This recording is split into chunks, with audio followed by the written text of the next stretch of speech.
In the second half hour of Nightly News, find out how one UCF alumna is spinning the night away in downtown Orlando and why she's breaking barriers as a female DJ in the longest running party. And it's time for us to spring into the season's fashion must-haves. In Style Boutique, we'll have looks for us to show off the latest trends. And our very own twin reporters hit the lanes to check out the striking Knights, see how the club bowling team pins down against their opponents. You're watching Nightly News, covering the university community and the greater Orlando area. Nightly News starts now.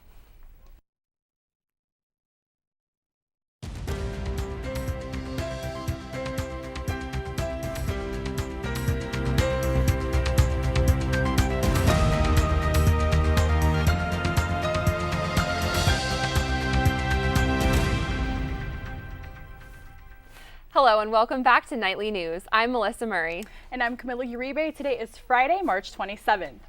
This March, UCF is highlighting 31 outstanding women for Women's History Month. From deans to directors, officials are recognizing how these ladies helped shape the university. And although this UCF graduate didn't get recognition, she is making strides as a female DJ. Alessandra Roper, also known as Malice, is making an impact in the downtown Orlando music scene. And this is her story. I started DJing like 3 or 4 years ago.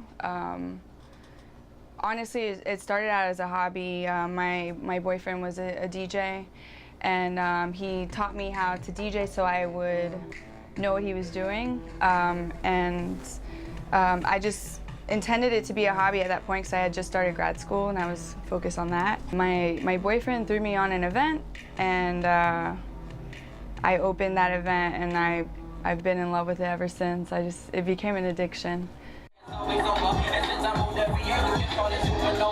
Just go for it, you know. It's one of those things like, you know, it's like a double-edged sword, you know, because you want to be treated equally like your homies, but you kind of stand out because you are a girl and it is a rare thing to do. But just go for it. Just do what you love, play what you love, you know. And don't do anything you don't want to. Roper will play in Miami this weekend for the Winter Music Conference. UCF graduate students spend long hours in the classroom studying, but speech therapy students are now getting some hands-on experience in the real world. And I saw just how they're learning from local survivors. Many of us may take the ability to talk for granted. Does anybody know what a pseudomolecula is? We're born being able to communicate with words, but for this group, speaking will never be the same. These patients are total laryngectomy survivors, and UCF graduate students are working with them firsthand. It just really helps with our learning experience and learning about this population because, again, you know, it's not something a lot of people get. A laryngectomy removes your larynx or voice box. Many types of cancer can start in the throat or spread there. Other medical issues can develop there too, causing the need for the larynx to be removed. My biggest problem is mucus. I still have problems with that. Now they communicate using an artificial voice box. This month, speech pathology students sat in on a support group for these survivors. Most of what we get is textbook knowledge, so to be here and see them, it really brings that to life where we don't get that necessarily all the time. These students say it changed their outlook on possibilities for their careers. Jim Christie is part of the laryngectomy support group at Orlando Health. He says these monthly meetings help him cope with his new lifestyle. I didn't want to go through life this way, but now I'm tickled to death that I am this way because I am alive. The patients know it is a long road to recovery, and the students say they'll need a lot of training before their first job, but this experience makes them excited for the future. The laryngectomy support group meets once a month. It's open to any laryngectomy survivor and their families in the greater Orlando area. And although these are some of the female students that are making strides, this male student is making big moves on campus. An artist is attempting to mix art and engineering in the UCF Innovation Lab, and he's using a laser cutter to do it. Jake Hardigan spends hours designing custom longboards with just his imagination and a pen. And with the help of the Innovation Lab, he plans to drastically speed up the process. I started longboarding and I didn't like the artwork on my board. So I scrapped it, I sanded it down, and then did my own pen work. And after doing that, it was just something that kind of caught on. I really enjoyed doing that. What you're watching now is a 10-minute time lapse of the engraving process, and we're told that in order to do a whole board, it could take up to an hour. Jake plans to start engraving and selling full boards within the next few weeks. Well, I don't know about you, but if I were Jake and I took all that time making those boards, the last thing I would want would be for rain to mess up my little design. Exactly, yeah, and I know, longboarding in the rain can be dangerous, and I think today we're actually supposed to get quite a bit of rain in our forecast. Natalie is here with our first forecast for a look at what's going on today. Natalie, what can you tell us? I know earlier, Camille, on the show, you were talking about how you wanted to break out the longboard, but you know, it's not a good day for you. It's certainly not a good beach day at all. And if you're planning on doing anything outside today, bring an umbrella because there's an 80% chance of rain. It's currently 77 degrees out with a southwest wind of 15 to 20 miles per hour. And it's pretty muggy out there with 63% humidity. Overall, not a beautiful day to be outdoors. I'll have a more detailed forecast later on in the show. Thanks, Natalie. When we come back, we'll have our very own nightly news reporters modeling new spring trends. And they'll also be showing us where to show off these looks. Night in Orlando is bringing you a big festival feel in a small town. Stay tuned.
Going to a frat party, which I have not done yet. I want to be a dancing doctor. That's what I want to be. I want, when I save a patient's life, I'll be like, yeah, I just did that. I'd like to be the best. I'd like to graduate with honors. I want a 4.0 GPA. I need to go to Spirit Splash again, though. That's something I need. I need to be in my swimsuit, beach ready, beach body. I need to get a duck. I don't have a rubber ducky. Well, I myself never got my own rubber ducky, and as a senior, I only have about 42 days left until graduation, so it looks like I'm never going to get it. Now, cap and gown orders did end as of last week, so I know that there are a lot more seniors that are excited to walk on that stage. What about you, Melissa? Yeah, I'm definitely really excited. One of the things I know I still need to figure out is what I'm putting on my cap for graduation, but two UCF students say that these caps accomplish more than just a college degree. Graduation gowns may be rented, but graduation caps and tassels become memorable souvenirs once you walk the stage. UCF students decorate the top of their caps to help loved ones find them in the sea of graduates. One UCF Knight even started her own cap decorating service, Caps for a Cause, to benefit feeding children everywhere. I love a good theme. A good theme with a cap. I've done so many different themes, from movies, if you want a song, maybe some of your favorite hobbies, or if you have a tribute to someone, we can always make that happen. For some students, this cap is much more than a souvenir. It is a message of gratitude and part of their journey. Today, my ancestors were smiling, and I know that it was the best idea I could have ever came up with, because even though everyone couldn't see the hat, I know that while I was walking across that stage, that those who I valued most will be able to read that. For first-generation students, they are the first to bring home that cap to their families, a symbol of opportunity to achieve a degree. It meant that I had a lot of doors open up for me. It meant that I could do things that my old man couldn't do because he didn't have one. It meant that my future was a little bit more stable because I had that opportunity to learn, because I had that opportunity to validate all of my hard work. Students can pick up their cap and gown as well as their tickets from Monday, April 27th through Friday, May 1st. So with all this talk about gowns, cap decoration, all that good stuff, I think what I really want to know a little bit more about is what is going to be going on under that gown. What kind of styles can we put together? So with that said, we have Lexi here from our UCF Fashion Club who's going to tell us a little bit more. Thank you so much for having me here. Thank you so much for being here, Lexi. Tell us a little bit about this look. Well, the first look you can see is orange with blue. Those are complementary colors. You can also have outfits that have purple and yellow, which are complementary colors as well, and red and green. I love that look. I like the bright color. That's definitely fun for spring and something that I could see myself wearing for graduation. I like that it's a bright, colorful dress. So right now we have Natalie Galleses and we have a little bit of white on white. What can you tell us about this? So the white on white was definitely a prominent thing that was going on this fashion week. It's something great since it has the jewels on it. It's something you don't need to wear a lot of jewelry for. What I like about it is the kind of minimalistic approach that we have going on. Like you said, you don't really need jewelry, but you have a bright, bold white with some little bit of embroiderment. So that's awesome. I love it. Okay, next we have Lila Eltouni. She's another one of our nightly news reporters, and she looks like she's rocking the tribal print here. Yeah, this last and final look is probably one of my favorites. I love the tribal look. It is very in this spring season. And with the bright colors, it's great for a casual day. It doesn't need a lot of fixing since it is a romper, and it's awesome for the spring season. Yeah, I love the bright colors on this one as well. And that could be fun for, maybe going out, maybe going to dinner, something like that. It's really fun. I love that one. Well, thank you so much for joining us today, Lexi. You have been instrumental in telling us a little bit about our style, so thank you so much. And I was really digging that like last tribal look. Reminds me of something for maybe like a festival. And speaking of which, I'm pretty sure that's what A Night in Orlando is bringing you this segment. Yes, they're bringing you more things to do, see, and enjoy around the town. Reporter Lila Eltouni tells us about a diverse music and art festival right outside of town. Little Econ Love Fest began in 2010, just a few minutes away from UCF. After 5 years of success, the Dreammakers at What's It Records decided to go bigger and better here at Maddox Ranch. Every music festival has a gimmick, but what about the Little Econ Love Fest of 2015? It's 4 days of camping and wellness and art and jamming and music that a lot of people wouldn't normally be exposed to. What do you like best about festivals? Music? Local band Leisure Chief features UCF alumnus like bassist Chris McMullen. We play like funk, jazz, soul, kind of anything that we really want to play. What about the art? UCF senior Eric Swenson is the art coordinator for Lil Elf 2015. It's going to be a What's It Records gallery. It's going to feature Gabo, Boca Black, and it's going to feature Raymond Ruthless Pierce, and then it's going to feature Snooze. And even you can get involved. Probably going to be setting up a wall as well. We're going to have a bunch of fun paints for even just the public to come up, kind of mess around with. People can do whatever they like on it. And something unique to this festival?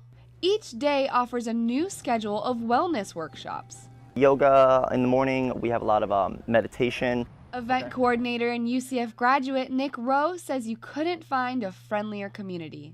Everyone here is here to help everyone's soul flourish, you could say.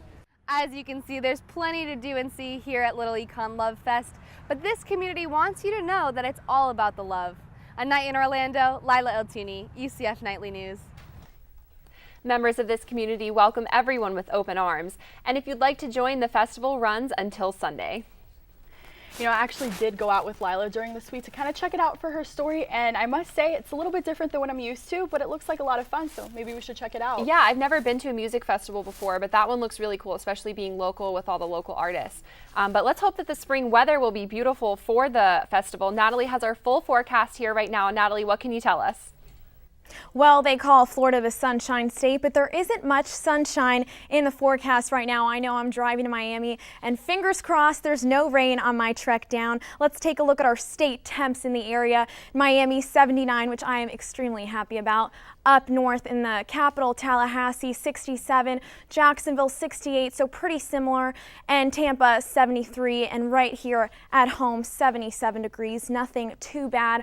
Our precipitation map does show there is a lot of rain in the forecast. You can see over here in the southeast brings a lot of rain today, but that's to be expected. Looking into our low pressure system map, if you take a look here, the weather is bringing in cooler weather, so that is good. The rain is bringing in cooler weather. You can see the L over here means low pressure. Cooler weather, the rain is going to dry up, so that is really good for you guys trying to get out and doing something throughout the week and throughout the weekend. With that being said, let's take a look at our 5-day forecast over here.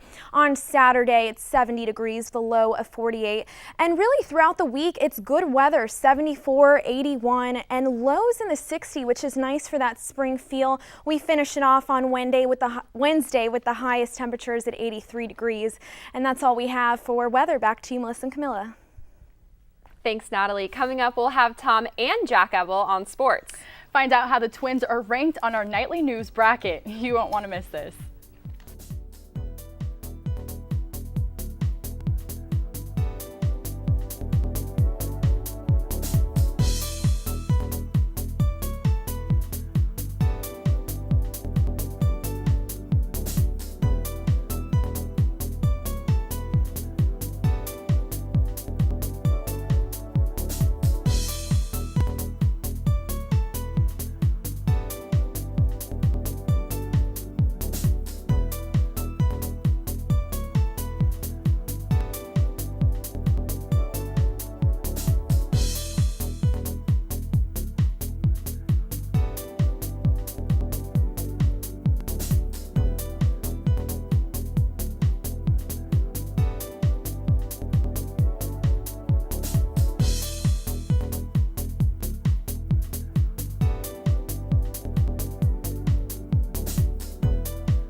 Hello, UCF Knights, and welcome to your sports update. I'm Jack Ebel. And I'm Tom Ebel. For the past couple weeks, we've been covering the UCF baseball and softball team. And although they're doing a great job this season, we wanted to touch on some other UCF athletics, the club teams. So we went out to the Oviedo Bowl on Wednesday to catch up with some Knights who don't leave a strike to spare. The Striking Knights are UCF's club bowling team. They practice 2 to 3 times a week and compete against the likes of Ohio State and FSU. They travel across the country from Allentown, Pennsylvania to Las Vegas, Nevada. And club president Chris Schneider says the experience of collegiate bowling is a unique feeling. It's its own little community, its own little thing. But, you know, I found out about it my freshman year through a friend, and I'm really glad I did. I wouldn't trade it anything for the world. Sarah Zigzag Wethington is the captain of the girls squad. She says joining the team is a 100% commitment. You have to put full-time commitment into it. You have to fundraise. For us specifically, if you don't fundraise, it will have to come out of pocket. Otherwise, we don't get to do the thing that we love. Although being a club athlete is a commitment for these nights, Chris and Sarah agree that it pays off.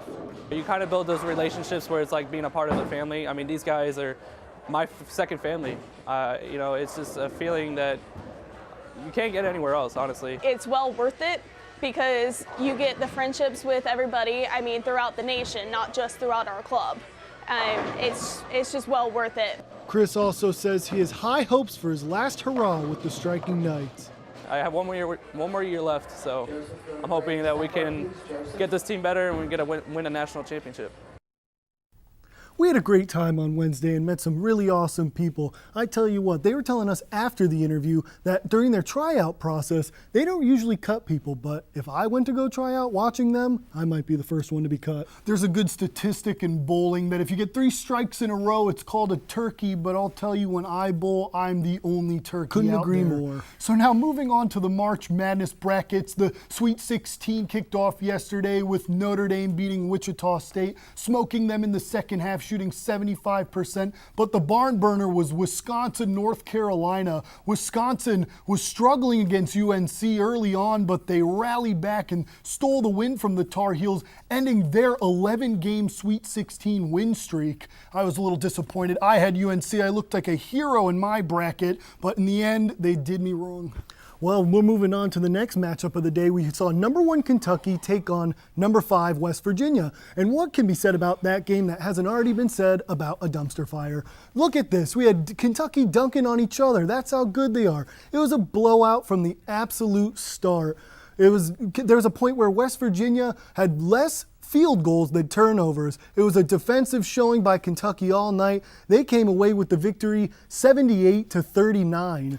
Moral of the story, kids, don't guarantee victories. And then the UCF Nightly News Bracket Challenge. How are you doing, Jack? I'm sitting boldly in 26th place. Well, I'd love to join you in the basement, but I'm actually top 5, so things are going good. A big shout out to Nightly News reporter De'Ara Bradley, who skyrocketed into the top 3 after yesterday's matchups. Make sure to check out the games later. We're starting off with Gonzaga versus UCLA at 7:15. And the Cinderella NC State team faces off against Louisville at 7:37. Number 1 seed Duke and Utah play at 9:45. Don't sleep on the Utes. Oklahoma versus Michigan State. Tom Izzo and the Sparties are fighting at 10:07 tonight. Well, that's all the time that we have for now. Melissa, Camilla, how are your brackets looking?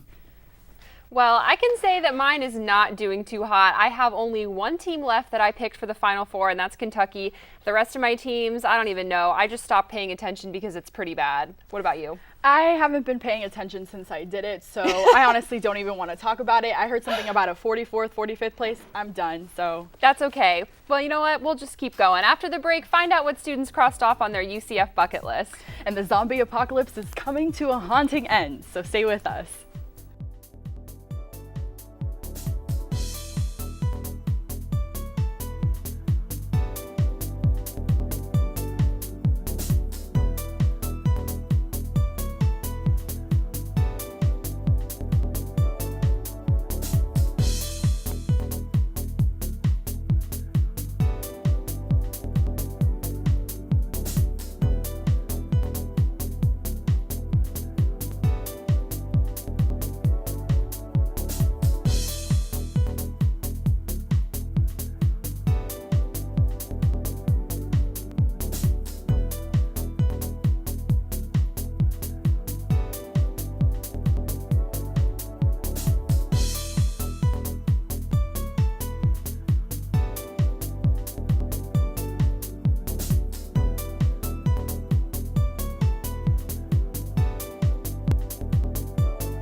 just attending as many events as I can on campus. I've joined clubs and I feel like I'm very involved. I've enjoyed participating in events like homecoming. So far, I've joined an organization. I've joined Alpha Kappa Psi Business Fraternity. I'm a pledge as we speak. I've joined a few campus organizations. Building a rapport with everyone, I think, is big for me, so that's something that I've done already. Get into the radio production track, radio TV production, which I did, and I'm happy about. Well, I can definitely relate to that one last person because when I got in, I thought it was a big moment for me. Yeah, that was definitely a huge thing for me too. And speaking of big moments, let's take a look at some of the big things happening around the country. Well, yeah, we have Nicole Labosco here to tell us about what's going on around the country. Nicole?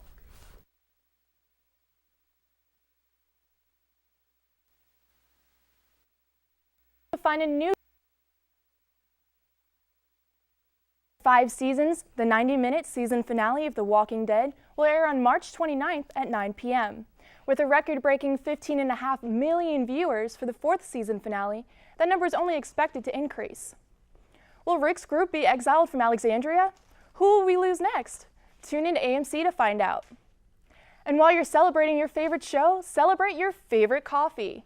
Starbucks is recognizing the 20th birthday of its signature drink, the Frappuccino. In honor of this milestone, a birthday cake frap is now available. The drink is made with blended vanilla bean and hazelnut, topped with raspberry-infused whipped cream. But don't wait to celebrate. This limited edition party in a cup is only available until Monday, March 30th. And as part of the I'm Loving It 24 campaign, Big Mac lovers can now model their beefy affection. That's right, McDonald's now has its own clothing line. From pajamas and brain boots to bedspreads and wallpaper, fans will be loving it. The line is only available in Sweden right now, but those feeling cheesy enough can order items at bigmacshop.sc.com. That's all for now. Camila, Melissa, you ladies looking to get some hamburger gear? I'm going to have to pass on that one. That's all the time we have for now. Thank you so much for watching. And be sure to check us out on nightlynews.ucf.edu. Have a great weekend, and thanks for joining us.